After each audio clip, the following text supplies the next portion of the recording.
mga nakawala natin na pabo. So mga higala, good morning again. So ito na yung mga iba din natin puno na mulberry. Yan, na-trim na yan siya, na-pruning. Yan, ang dami na namang bunga. Marami na yan dyan.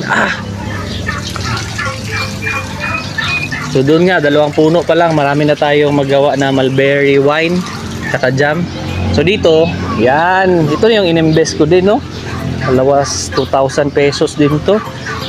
And mulberry na Taiwan long, chicken claw. Kasi yung dahon niya parang chicken claw, no? Yan. Saka ito yung Himalayan white long. Ang laki ng ano niya, oh. Compare natin sa iba nating ano, kuha tayo isa. Nag-upgrade na din tayo, ta.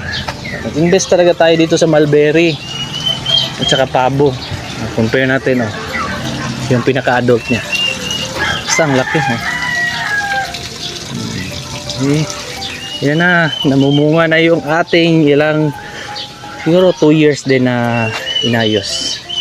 So nag-add tayo ng variety ng mulberry. Meron na tayong chicken claw tsaka Himalayan white. Yung namumunga natin, ginagawa nating mulberry one, ito yung Illinois. Okay. Sa mga gusto dyan, mga interesado, may mga cuttings available Illinois. So that's it, good morning.